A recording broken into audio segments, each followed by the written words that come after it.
شاہ جہان نے جب اس خاکے کو دیکھا تو مطمئن ہوئے اور انہوں نے کہا کہ ٹھیک ہے، یہ کام تم کو کرنا ہے۔ اور اس کے بعد احمد لاہوری نے کام کو شروع کیا 1632 میں۔ یہ تھے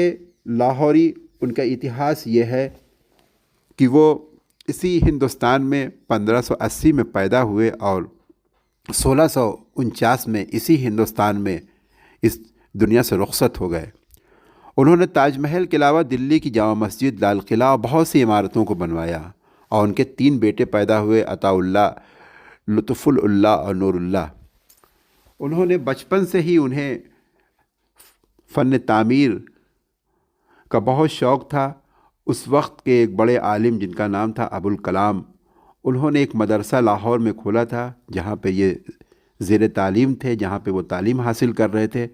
بچپن ہی سے وہ مٹی، کنکڑ، پتھر کے چھوٹے چھوٹے ماڈل بناتے اور عمارتوں کو سجاتے۔ ان کے استاد نے جب دیکھا کہ اتنا چھوٹا سا بچہ اتنا خوبصورت ماڈل بناتا ہے تو وہ حیران رہ جاتے،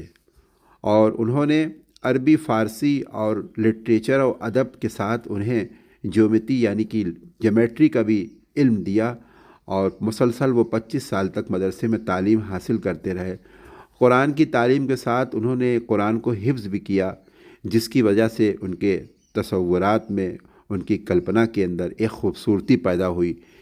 ایک محبت، ایک عقیدت، ایک روحانیت پیدا ہوئی جو کہ تاج محل کی شکل میں ہمارے سامنے موجود ہے۔ انہوں نے دنیا کے بہترین فن تعمیر کے کلاکاروں کو، ان کے جاننے والوں کو ہندوستان بلایا۔ قرآن کی آیتوں کو پتھر پہ اکیرنے کے لیے، اس کو تراشنے کے لیے انہوں نے بغداد سے امانت خان شیرازی کو بلایا، جنہوں نے تاج محل کے دروازوں پر اور مسجد پر سورہ یاسین، سورہ فاتحہ، سورہ توبہ اور آیت الکرسی، تمام آیتوں کتنی خوبصورتی سے اس کو اکیرا ہے، اسے تراشا ہے کہ جو تاج محل کی خوبصورتی کے اندر 4 چاند لگ جاتا ہے۔ اس کے اندر صوفیانہ پن، عقیدت، محبت، نفاست پیدا ہوتی ہے۔ اور گنبد کی تعمیر کے لیے ترکی یعنی استنبول سے، اور مینار کی تعمیر کے لیے سمرقند کے بہترین انجینئرز کو انہوں نے بھارت میں مدعو کیا، اور سنگ مرمر پر قیمتی پتھروں کو یعنی کہ پیٹرا ڈیورا جسے کہا جاتا ہے، اس کو نصب کرنے کے لیے، اس کو تراشنے کے لیے بخارا سے بہترین کاریگروں کو بلایا، اور ان رتنوں میں، ان پتھروں کو، جسے فیروزہ انہوں نے تبت ترکی سے، نیلم سری لنکا سے، کارنولین بغداد سے، مالاکائنٹ روس سے، لیپس لیوجلی افغانستان سے، مڑک بھارت کے وبھن حصوں سے منگایا، اور تاج محل کا جو سنگ مرمر ہے وہ مکرانہ سے ہزاروں ہاتھیوں، گھوڑوں اور بیلوں کے ذریعے لایا گیا۔ جب انگریزوں کا دور آیا تو انگریزوں نے پورے ہندوستان کی طرح اس تاج محل کو بھی لوٹا، اور یہاں کے قیمتی پتھروں، یہاں کے رتنوں کو، یہاں کے قیمتی سامانوں کو اٹھا لے گئے اور اسے عیاشی کا اڈہ بنا دیا، اسے ہنی مون اسپاٹ بنا دیا گیا، اور یہاں پر شراب اور شباب کی محفلیں سجنے لگی، جبکہ یہ ایک مقبرہ ہے، یہاں پہ قبر ہے۔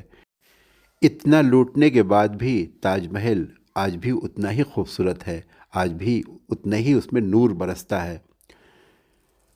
غالب جب کہ جو آگرہ میں پیدا ہوئے تھے، انہوں نے کہا تھا، ہم کو معلوم ہے جنت کی حقیقت، لیکن دل کو بہلانے کا غالب یہ خیال اچھا ہے۔ غالب نے اگر سے تاج محل کو دل کی آنکھوں سے دیکھا ہوتا تو ضرور محسوس کیا ہوتا کہ یہ کلپنا کسی حقیقت کی نشانی ہے، اور ہر کلپنا جو ہوتی ہے کہیں نہ کہیں حقیقت ضرور ہوتی ہے۔ اس دنیا میں یہ جنت کی ایک جھلک تو ہے، مگر جنت ضرور ہے، اور تاج محل آج بھی ساری دنیا کا مرکز بنا ہوا ہے، ساری دنیا کے لوگ اسے دیکھنے کے لیے آتے ہیں، اور ہم اس کے بنانے والے احمد لاہوری کو خراج تحسین پیش کرتے ہیں۔ ہم دنیا کے بڑے بڑے